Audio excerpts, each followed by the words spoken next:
하나님께서 이 새벽 우리에게 넘치는 은혜를 주실 줄 믿습니다.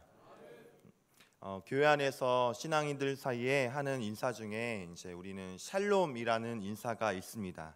우리가 잘 알고 있듯이 샬롬이라는 뜻은 하나님의 평화, 하나님 안에서의 평안을 이야기합니다.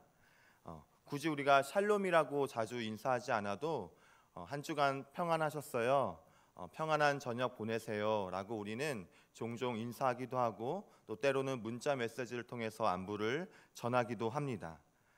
그런데 여기서 중요한 것은 우리의 마음이, 우리의 상태가 편안한 것과 평안한 것은 다르다는 것입니다.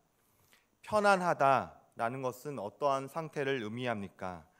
현재 내게 주어진 상황과 형편이 아무 걱정 없고 좋고 편안한 상태, 즉 내 주변의 상황과 형편이 주는 편안함을 이야기합니다.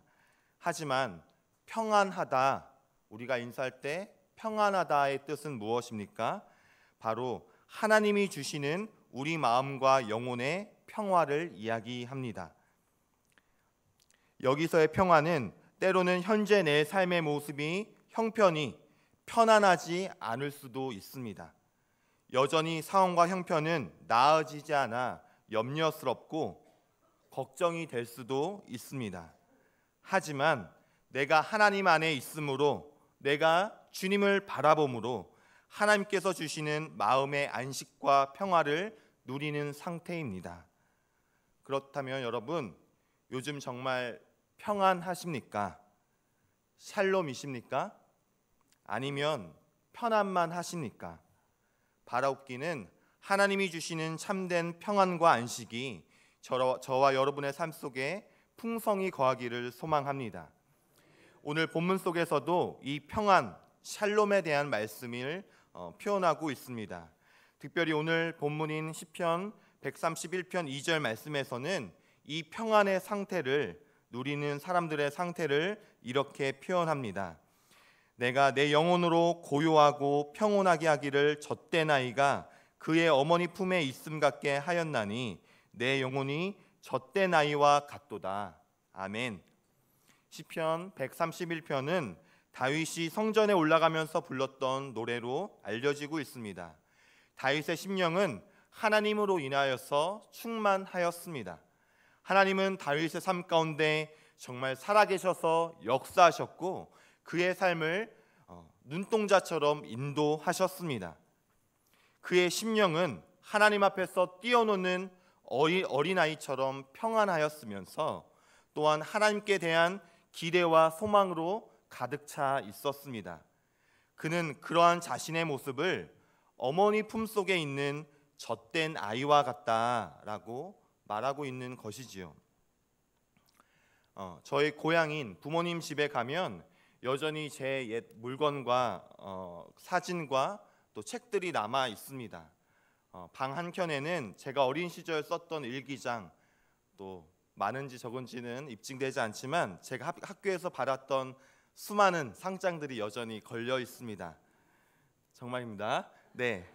그리고 책장 한켠에는 제 어린 시절부터의 커왔던 사진들이 자그마한 액자에 담겨져 있습니다. 가장 최근의 사진으로는 벌써 3년 전에 제가 신대원 졸업 때 부모님과 찍었던 사진이 이렇게 담겨져 있습니다. 그런데요, 그 사진 중에 어떤 사진이 제가 보기에 가장 좋아 보일까요? 바로 제가 4, 5살 정도 되었을 때 찍힌 사진입니다. 사실 카메라를 응시하고 있지도 않습니다. 누군가를 바라보면서 와, 이렇게 하면서 달려가는 사진이 찍힌 사진이 액자에 담겨져 있습니다. 누군지, 그 앞에 누가 있었는지 기억이 나진 않지만 분명히 아마도 제 앞에는 저를 바라보고 있는 어머니 혹은 아버지를 바라보고 있었을 것이라고 저는 생각이 듭니다. 다윗이 아마 자신이 평안한 상태를 이러한 마음으로 이렇게 표현하지 않았나 싶습니다.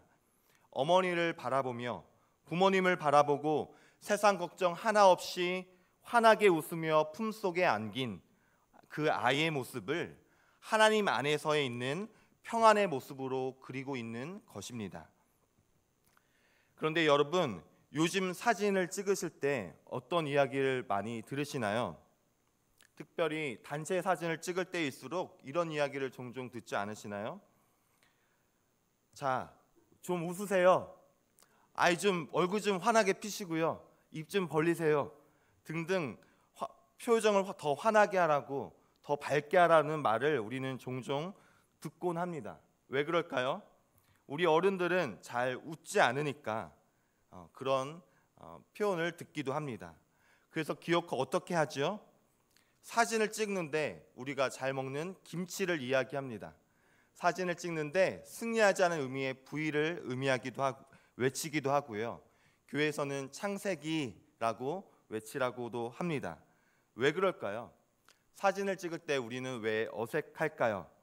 사실 미소가 나올 만큼, 자연스러운 표정이 나올 만큼 편안하고 즐겁지 않은데 억지로 만들어서 웃는 표정을 지으려고 하니까 어색하고, 또 그런 상태로 사진을 찍으니까 어색한 표정이 나오는 것이죠. 내 현재 모습이 아닌 다른 모습을 자꾸만 꾸며내려 하고 지어내려고 하니까 오히려 더 불편하고 어색해지는 것입니다. 다윗도 마찬가지였습니다. 오늘 본문 2절에서 자신의 평안한 상태를 이해하기 전에 그는 이렇게 먼저 고백합니다. 오늘 본문 1절의 말씀을 제가 새번역 성경으로 읽어드리겠습니다. 주님, 이제 내가 교만한 마음을 버렸습니다. 오만한 길에서 돌아섰습니다. 너무 큰 것을 가지려고 나서지 않으며 분에 넘치는 놀라운 일을 이루려고도 하지 않겠습니다. 다윗은 고백합니다. 주님, 제가 교만한 마음을, 오만한 마음을 버리겠습니다 라고 주님께 고백합니다. 사람이 왜 교만하고 오만해집니까? 결국은 자신이 있는 모습보다 더 크게 보이려고, 더 잘나 보이고 높게 보이고 싶은 마음 때문에, 그런 내면의 욕구 때문에 그런 교만한 마음이 나오는 것 아닙니까? 우리의 영혼 가운데 우리의 창조주이신 하나님이 주인으로 있는 것이 아니라 내가 내 힘으로 잘 살아보겠다고, 내가 잘나 보이겠다고 내 안에 점점 더 우리의 모습으로 가득 차 있을 때 우리는 인격적인 모습뿐만 아니라 영적으로도 교만해지게 됩니다. 다윗은 그래서 계속 고백하고 있는 것이죠. 너무 큰 것을 가지려고 애쓰지 않겠습니다. 우리 앞에 놓여진 삶의 현실을 우리의 힘으로, 우리의 노력으로 헤쳐나가려고 하는 것, 그것 자체가 어쩌면 하나님 앞에서 겸손하지 못하고 오만한 모습 아닙니까? 내 삶의 주인이 하나님이 아니라 내가 주인이 되려고 할 때, 주님의 인도하심이 아니라 우리의 이성과 경험으로 헤쳐나가려 하는 그 모습이 우리의 교만한 모습이고 우리의 오만한 모습입니다. 그래서 다윗은 이렇게 1절에 고백한 것에 이어서 2절을 표현할 때 우리 쉬운 번역, 새 번역 성경으로 보면 이렇게 이어서 표현하고 있습니다. 오히려 그 대신에 내 마음은 고요하고 평온합니다. 젖된 아이가 어머니 품에 안겨 있듯이 내 영혼도 젖된 어린 아이와 같습니다 라고 고백하는 것입니다. 여기서 우리가 주목할 것은 다윗은 그저 젖먹이 아이가 아니라 젖된 아이와 같다라고 자신의 모습을, 평안의 상태를 표현하고 있는 것입니다. 여러분, 젖을 뗀 아이의 모습이 어떤가요? 물론 아직도 참 어리고 여린 모습이지만 젖된 아이는 분명 젖먹이 아이와 다릅니다. 무엇이 다릅니까? 젖먹이 아이는 배가 고프면 칭얼대면서 어머니에게 젖을 달라고 울며 떼를 씁니다. 어쩌면 젖을 먹기 위해서 엄마 품에 안기려 하는 줄도 모르겠습니다. 그러나 젖을 막 뗀 아이는 그런 젖의 욕구로부터 해방된 상태입니다. 젖을 떼게 되면 더 이상 어머니에게 젖을 달라고 칭얼대지 않지만, 그렇다고 어머니에게서 완전히 독립된 존재는 아닌 것이죠. 어머니가 해주시는 것을 기다리는 여유를 가지게 됩니다. 또한 단지 젖을 먹기 위해서 엄마 품에 안겨 칭얼대는 것이 아닙니다. 엄마 품에 안겨 있는 것 그 자체가 편안한 것입니다. 엄마 품 안에 있는 것 그 자체가 내가 편안하고 기쁘고 마음의 안식을 갖게 되는 겁니다. 엄마라는 그분 자체가 그 존재 자체가 그 아이를 평온하게 하는 것이죠. 젖을 주지 않아도 말입니다. 여기서 젖된 아이와 어미는 바로 신앙인과 하나님과의 관계를 표현하고 있습니다. 다윗은 젖된 아이와 같이 자기가 원하는 것만을 얻으려고 하나님께 붙어 있지는 않겠다고 고백하고 있는 것이죠. 지금 당장 하나님께서 내 기도에 응답해 주시지 않은 것 같을 수도 있습니다. 열심히 기도하고 칭얼대고 울며 부르짖었는데, 그렇게 신앙생활을 했는데 우리의 가정, 우리 자녀들을 향한 기도 제목은 지지부진해 보입니다. 누구 권사님, 어느 집사님 가정은 잘 되는 것 같고 하나님께서 왜 내 기도에는 응답해 주시지 않을까 하는 마음이 들 수도 있습니다. 그러나 중요한 것은 무엇입니까?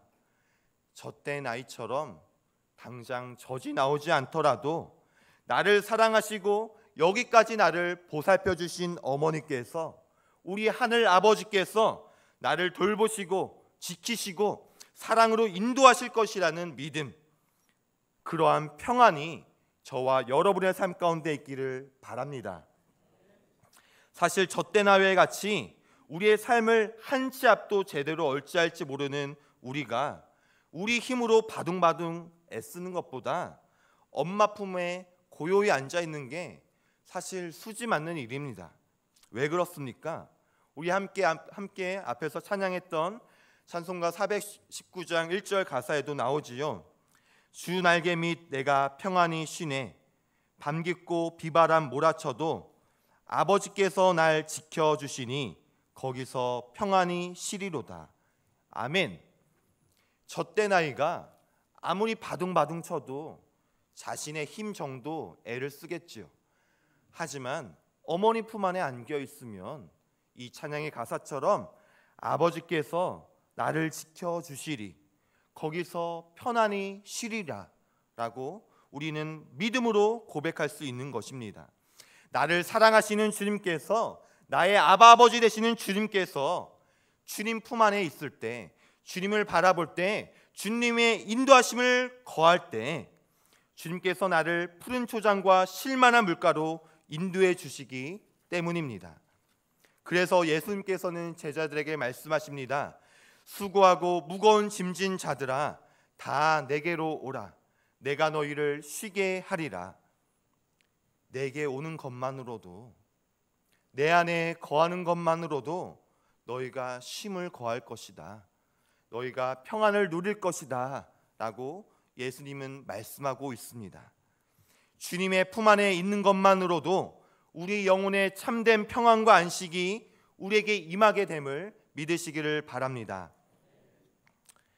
이제 벌써 오래되었지만 작년 12월까지 제가 유아부를 경험했어요. 근데 몇 개월 안 됐는데 참 좋은 경험이었고 신선한 은혜를 많이 받았습니다. 물론 지금은 더 유능한 전도사님이 맡고 계시지만 그때 몇 가지 기억이 하나님의 모습으로, 또 하나님이 주시는 음성으로 제게 다가왔는데요. 제가 다른 모임에서도 이야기했던 것 같은데, 유아부 아이들이 오면 가끔 이제 부모님들이 뒤에서 예배를 드려주시기도 합니다. 아이가 아직 적응이 되지 않아서 뒤에서 같이 예배를 드려주시기도 합니다. 하지만 유아부 예배에 잘 적응한 아이는 어머니가 바로 나가도 유아부 선생님들과 전도사님과 익숙하고 그 예배 분위기에 익숙하기 때문에 부모님이 없어도 잘 예배를 드려요. 하루는 평소에 예배를 정말 잘 드렸던 친구인데 그날따라 컨디션이 안 좋았는지, 아침에 감정이 안 좋았는지 엄마 품을 떠나지 않으려고 하는 거예요. 엄마 가지마 가지마 하면서 계속 칭얼대고 엉엉엉엉 우는 겁니다. 평소엔 그렇게 예배를 잘 드렸는데 평소에는 어머니가 없어도 예배를 잘 드렸는데 그날따라 엄마 품에 안기려고 하고 칭얼대는 겁니다. 그래서 그 아이의 어머니가 그렇게 이야기하는 거예요. 엄마 여기 뒤에 있을게. 앞에서 예배 드려. 아이가 율동을 하다가도 뒤에 엄마가 있나 쳐다봅니다. 예배를 듣다 보고 말씀을 듣다가도 엄마가 뒤에 있는 것을 보면서 다시 평안하게 예배를 전처럼 잘 드리는 겁니다. 상황이 달라졌나요? 갑자기 율동 선생님이 예뻐졌나요? 앞에서 설교하는 전도사님이 갑자기 천사처럼 보인 게 아니죠. 상황은 똑같고 감정은 똑같을 수 있는데 내 등 뒤에 엄마가 나를 바라보고 있다는 것, 내 등 뒤에 엄마가 나를 지키고 있다는 것, 그 마음의 안식이 그 아이에게 평안으로 찾아온 것입니다. 우리도 마찬가지죠. 우리는 눈앞의 상황과 환경만 바꾸려고 노력합니다.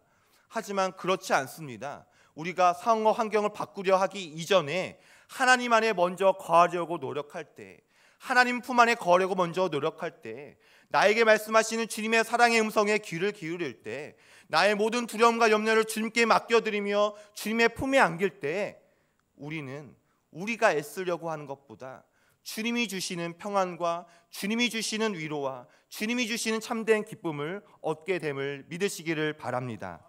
마지막으로 다윗은 하나님으로부터 오는 참된 평안을 누리면서 3절 말씀에 이렇게 선포합니다. 이스라엘아, 지금부터 영원까지 여호와를 바랄지어다. 바란다라는 단어에는 소망하다, 또한 기다린다라는 뜻을 포함하고 있습니다. 하나님을 신뢰함으로 주님을 기다리면서 우리를 선한 길로 인도하실 주님의 뜻을 소망하고 그 여호와 하나님을 바라보는 저와 여러분이 되기를 바랍니다. 하나님의 품에 안에 있을 때 우리는 주님을 소망할 수 있습니다. 우리는 주님을 기다릴 수 있습니다. 우리는 주님의 약속을 붙잡고 주님을 신뢰할 수 있습니다. 왜 그렇습니까?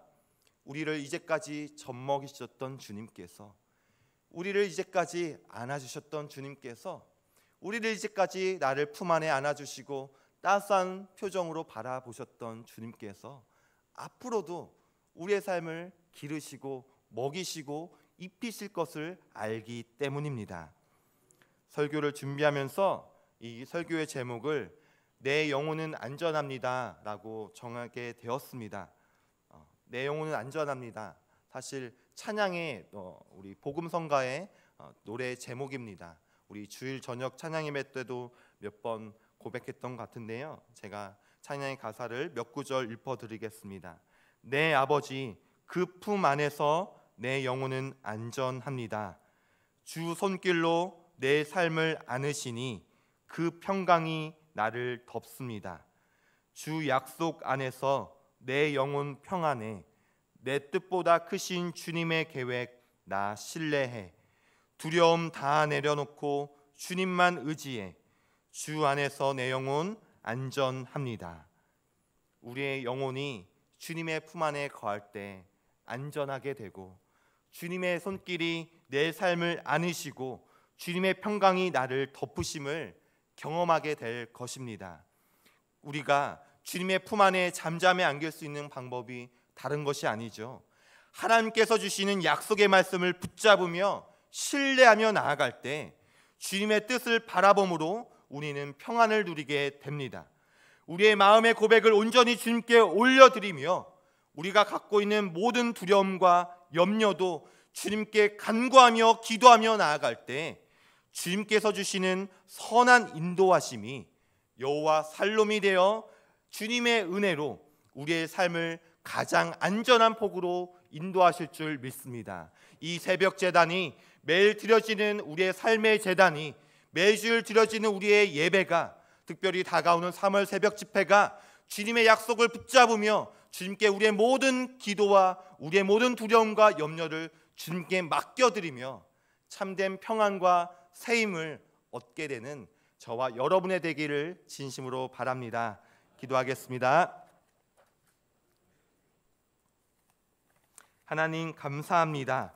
주님의 품 안에 잠길 때 우리가 애쓰고 노력하지 않아도 참된 주님의 평안과 안식과 새 힘이 우리 영혼 안에 거하게 될 줄 믿습니다. 더욱더 주님의 신실하신 약속을 붙잡게 하시고 우리의 모든 마음을 주님께 고백하며 간구할 때 주님께서 주시는 여호와 샬롬을 맛보고 경험케 하여 주시옵소서. 예수 그리스도의 이름으로 기도드립니다. 아멘.